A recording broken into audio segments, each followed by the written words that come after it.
Hey everybody, this is Brian Rice with Brian Rice Creative, and I just want to do a follow-up video to my last one that I released a few days ago, where I was talking about which I was going to keep between the DJI Ronin SC gimbal and the Weebill S from Zhiyun, and I finally came to a decision.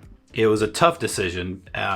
You may recall if you watched the last video, which I will link in the description below, that I was very much a strong lean toward keeping the Ronin SC, and the major reason that I stated in that video why I really like it was it just feels a lot more premium than the Zhiyun Weebill S.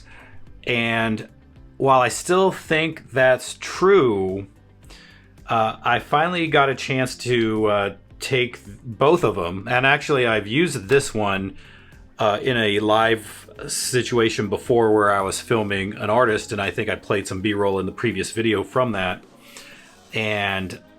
But this past weekend, I finally got the opportunity to use both filming a different band. And so while Friday night didn't necessarily get me any closer to making that decision, it was last night, Saturday, and I'm filming this on Sunday.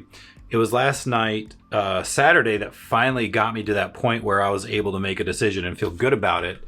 And ultimately, the spoiler alert, I decided that I'm going to keep the Weebill S. And I'm going to explain that to you here shortly. Basically, while I enjoy filming with this, with the Ronin SC, like I said, for all the reasons that I talked about before, what happened last night in particular was that Friday night I was operating both simultaneously. I had my Nikon Z6 with the Tamron 2470 mounted on the Weebill S here, so I would have the nice wide shot with this gimbal, and on this one I borrowed a friend's GH5 with the Sigma 30mm 1.4 on the Ronin SC here, and they both worked great, and I enjoyed both.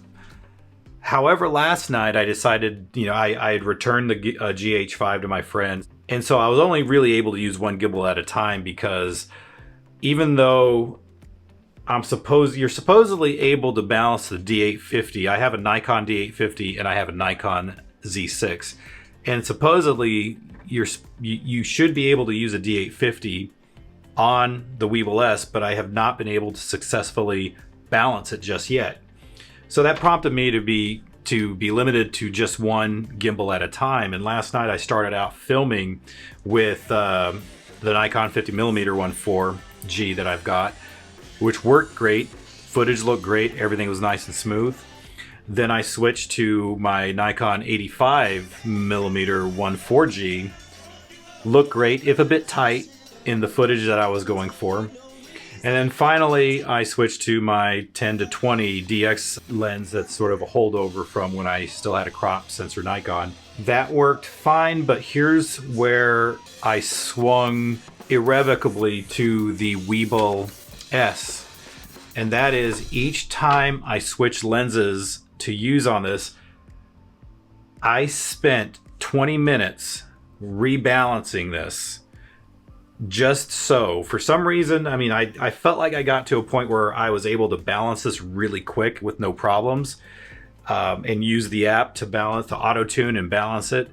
But for some reason last night, and maybe it was because it was in the middle of a show, maybe I was in such a rush that I was skimping on balancing it just right, but the two times I switched lenses, it took me 20 minutes. Just judging by the timestamps on the video files I shot last night, it was 20 minutes each time.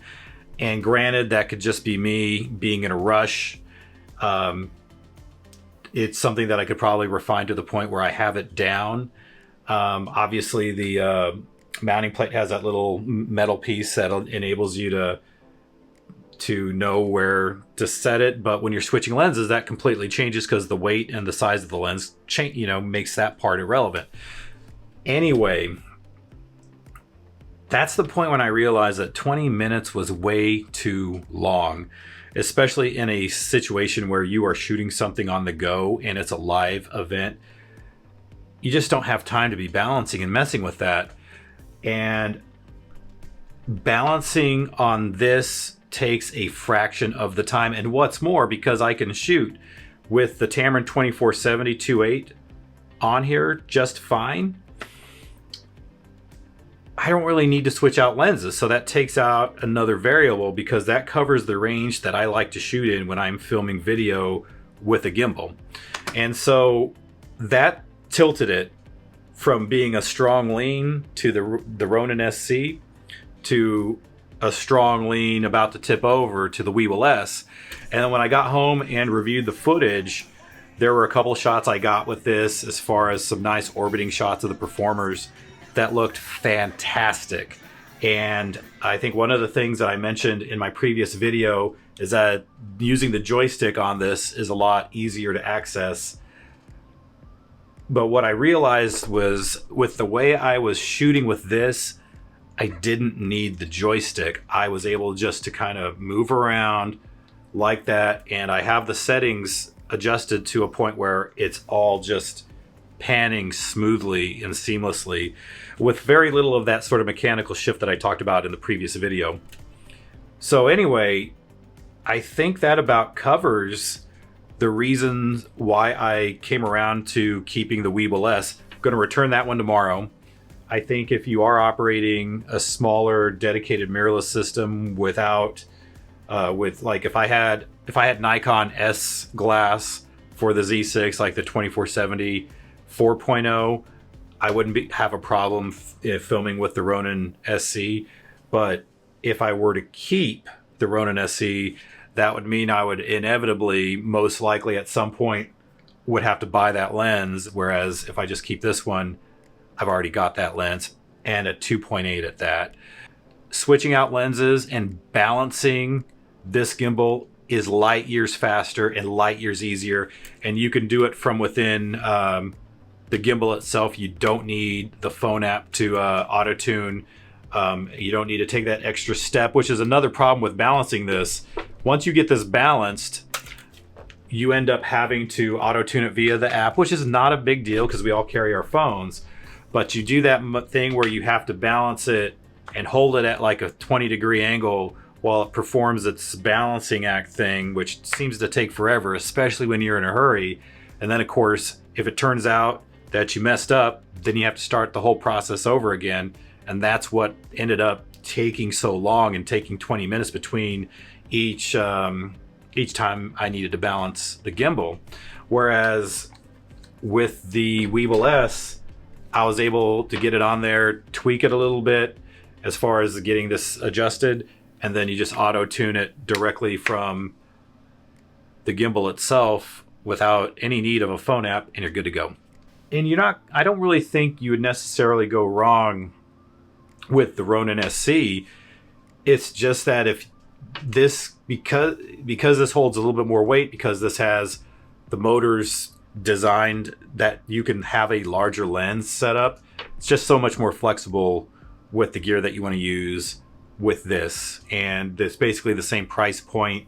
So anyway, I hope that gives you a little bit of insight as to why I decided to go with the Weebill S.